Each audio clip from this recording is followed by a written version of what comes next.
ഇന്ത്യയിൽ ഏറ്റവും കൂടുതൽ ആരാധകരുള്ള ഗായിക, ഏറ്റവും കൂടുതൽ പ്രതിഫലം വാങ്ങുന്ന ഗായിക.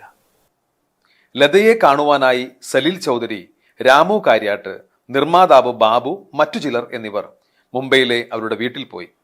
ലതയെ സ്ഫുടമായി മലയാളം പാട്ട് പഠിപ്പിക്കാനായി അക്കാലത്ത് ഉയർന്നു വന്ന ഒരു യുവഗായകനെയും കൂട്ടി. അത് മറ്റാരുമല്ല, നമ്മുടെ പ്രിയങ്കരനായ യേശുദാസ് ആയിരുന്നു ആ യുവഗായകൻ. യേശുദാസിനെ സംബന്ധിച്ചിടത്തോളം ഇതൊരു വലിയ ബഹുമതിയായി തോന്നി.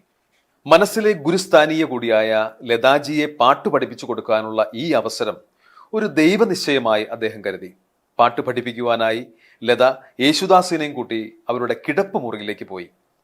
ലതാ മങ്കേഷ്കറുടെയും യേശുദാസിന്റെയും തിരികെയുള്ള വരവും പ്രതീക്ഷിച്ചിരുന്നവർ കാത്തിരുന്ന് ക്ഷമ നശിച്ചപ്പോൾ അവരിൽ ആരോ ഒരാൾ പോയി ഒളിഞ്ഞു നോക്കി.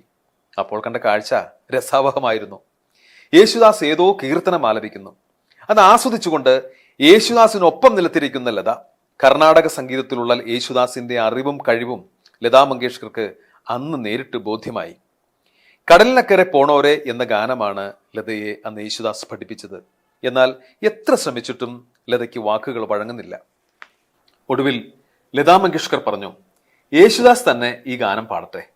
അങ്ങനെ ഒടുവിൽ യേശുദാസ് തന്നെ കടലിനക്കരെ പോണോരെ എന്ന ഗാനം പാടി അനശ്വരമാക്കി.